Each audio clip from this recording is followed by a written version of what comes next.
What's up YouTube, Redbeard's Garage, and welcome back to another video. Today we're starting back on the 4-seater go-kart build.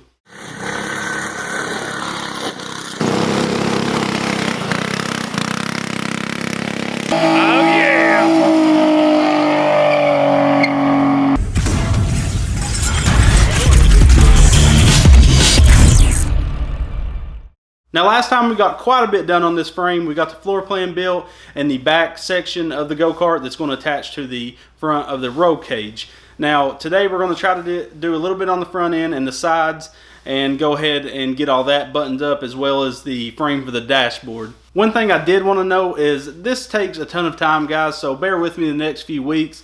I'm going to try to keep on posting one episode of the 4-seater build a week, and then another episode of various go-karts that's going on. Last episode, I think I had 7 hours worth of video footage, and that all edited down to a little over 10 minutes of video. So it takes a lot of time, and there's a lot we're doing off camera. So I've probably already got in this go-kart a good 30 hours. It may not look like it, but it takes a ton of time cutting everything, and then sometimes you mess up on a piece and have to recut it, and all this stuff is coming off the top of my head. I kind of had a drawing of how I wanted this thing to look, and it's looking a lot like my drawing, but you know, draw from paper to actually building the thing, it's a completely different story.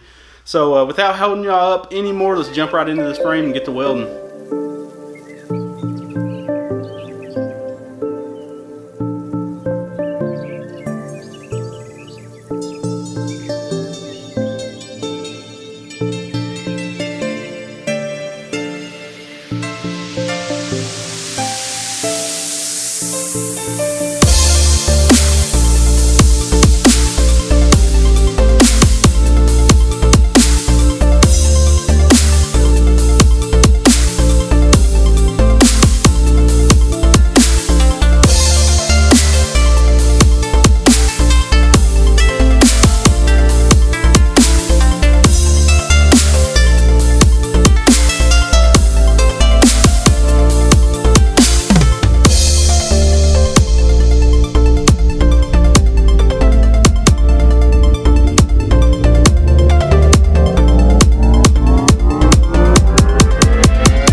So we have this hoop made that's going to go from side to side and pretty much be the dashboard.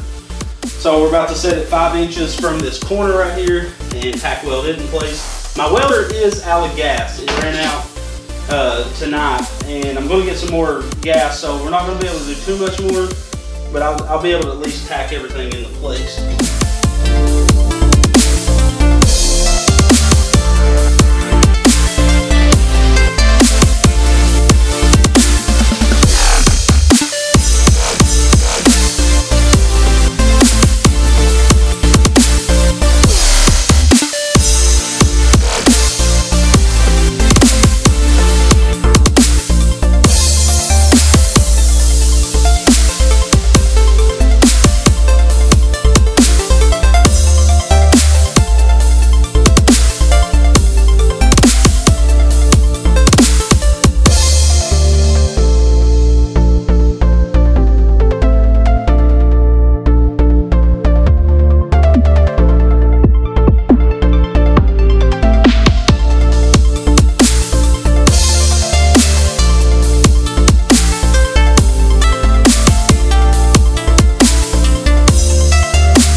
Okay, so we got everything welded out that we had tacked up. I think it's looking pretty nice. You can see how the front end's going to kind of be shaped. Still got a lot of work to do. We got to run the bars from this front section back to the steering wheel hoop or the dashboard. You can kind of see how we did those sides. I forgot to film us tacking on the bar going from the dashboard to the rear, but these are the armrests for the back seats. And yeah, I am going to put some kind of a brace in this center section up here, and then of course next we'll start working on the front end in the next video. It is looking pretty nice though. The front tires should be centered, like the center of the front tire should be centered with the bar going down the side there. And these Nerf bars aren't welded on yet. These are actually the steps for the kids to get in the rear seat. After we get the front end all made up, we'll finish mounting the front seat because it's on sliders, so we have to do a little bit of welds and braces for that. And then we'll go on to making the rear section. The roll cage will probably be the last thing we make on this go-kart, but it's going to be a pretty simple design. But overall, it's looking pretty good. I like it quite a bit. So guys, I hope you're enjoying this 4-seater go-kart build. I think it's turning out pretty awesome. It's got an aggressive look to the front end, and I love the way the sides turned out. We definitely got a lot more to do. We're going to finish up the front of the go-kart on the next episode, and then get that seat mounted and some other things. It is going to be a really nice sturdy go-kart. We're definitely going to need the power of the 420. At first we did get a 212 from Go Power Sports. There's no way this 212 is going to do this go-kart justice, so hopefully we can get a nice 420 to set on this thing to give them enough power to pull this heavy go-kart around, because this is quality piping. I didn't want to use no thin-walled cheap tubing, kind of like you find on a Murray go-kart, like the street go-kart. I wanted to use something really tough, so if they ever hit something with it, the frame's going to last and last. Don't forget to check out our sponsors, Go Power Sports and New Dimension Towers. Go Power Sports has all kinds of go-kart parts on their website, and there's also that discount code in the description below that's Redbeard that'll save you 10% on your purchase. And New Dimension Towers make ski boat towers out of aluminum. You can get them anodized, powder coated. You can get speakers, lights on them. They're amazing quality and they look awesome. Check out that website if you have a ski boat and are interested in some of their products. Check us out on Facebook and Instagram. Don't forget to like, comment, and subscribe. Share these videos so we can grow even bigger and do even more builds for you guys. And always come back to Redbeard's Garage. I'm out.